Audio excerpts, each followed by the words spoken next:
Assalamualaikum. My name is Fadwa Wazwaz. Today's presentation is going to be about framing and how we at times contribute to the wrong framing without being aware. Maybe we're just unconscious, but abuser, the criminal will sell you a framing or engage you through a framing, and you turn around and you reinforce that framing that they are trying to use to harm you.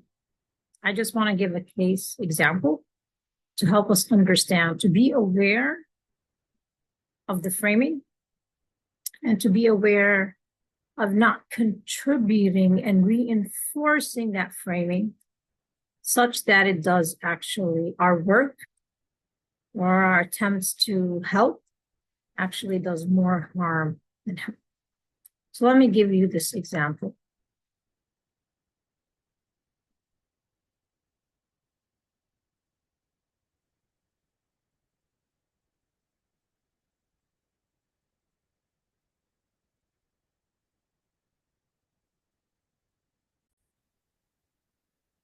Here's an image, and this is, by the way, a pattern and a policy. It's not something new. It just happened right after October 7th. It's a pattern of policy that Zionists try to dehumanize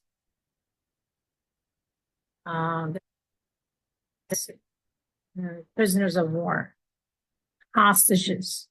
And it's not, again, exclusively within the state of Israel. We saw it in the Iraq War, where they would, take pictures of men in this situation. To use, again, this is their aim, but we tend to respond, and this is not criticism of him, but criticism of how he's contributing to the framing without him being. So they put the pictures out there because they want victim and those around the victim and those who are not around the victim, but just people in general, the audience, to see the victim as in a image of a symbol of bestiality, brutality, and eternal shame. This is how the abuser wants to display the victim. Okay, now we contribute to that by, at times, amplifying that framing and reinforcing that framing by, again, using the exact language that the abuser wants us to use to define the victim. So we actually add salt to injury. And it's very essential that we recognize what the aim is, what the framing is, and then to respond with the correct framing.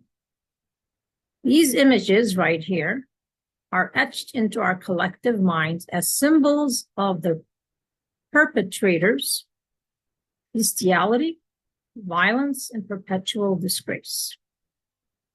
Not the victims, but the perpetrators. The victims of this crime, hundreds of Palestinian men stripped naked amid the rubble of Jabalya, will be remembered for their faith and dignity.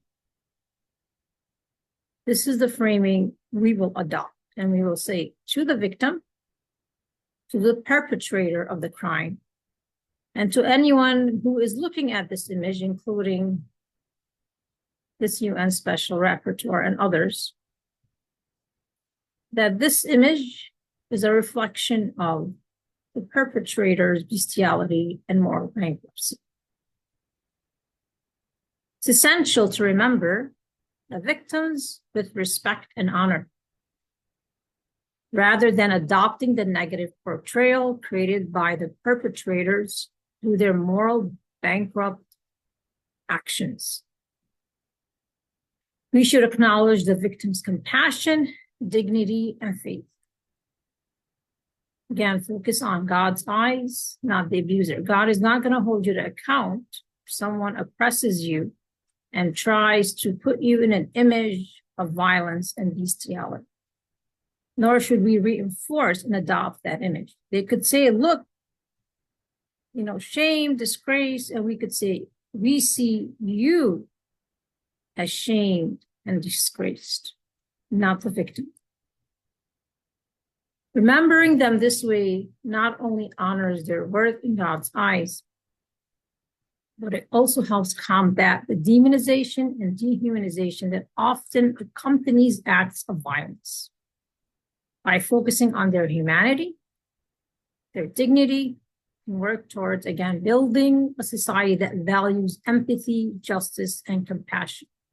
Where we see no empathy, justice, and compassion, we see the perpetrators' bestiality and violence and moral bankruptcy. And we put that on the table in response. The correct framing.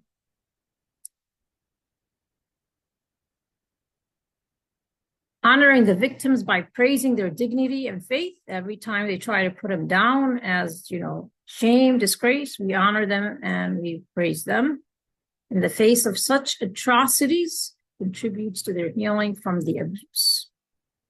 It also serves as a reminder to the perpetrators that their actions reflect who they are, because we are defined by what we do. If you commit a crime, you're a criminal. If you engage in rape, you're a rapist. We're not defined by what is done to us.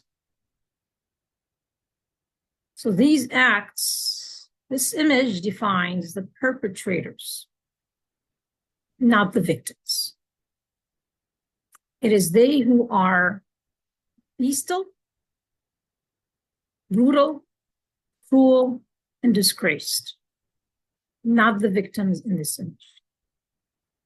Use and amplify the right framing. Thank you very much. Assalamu alaikum wa rahmatullah wa barakatuh.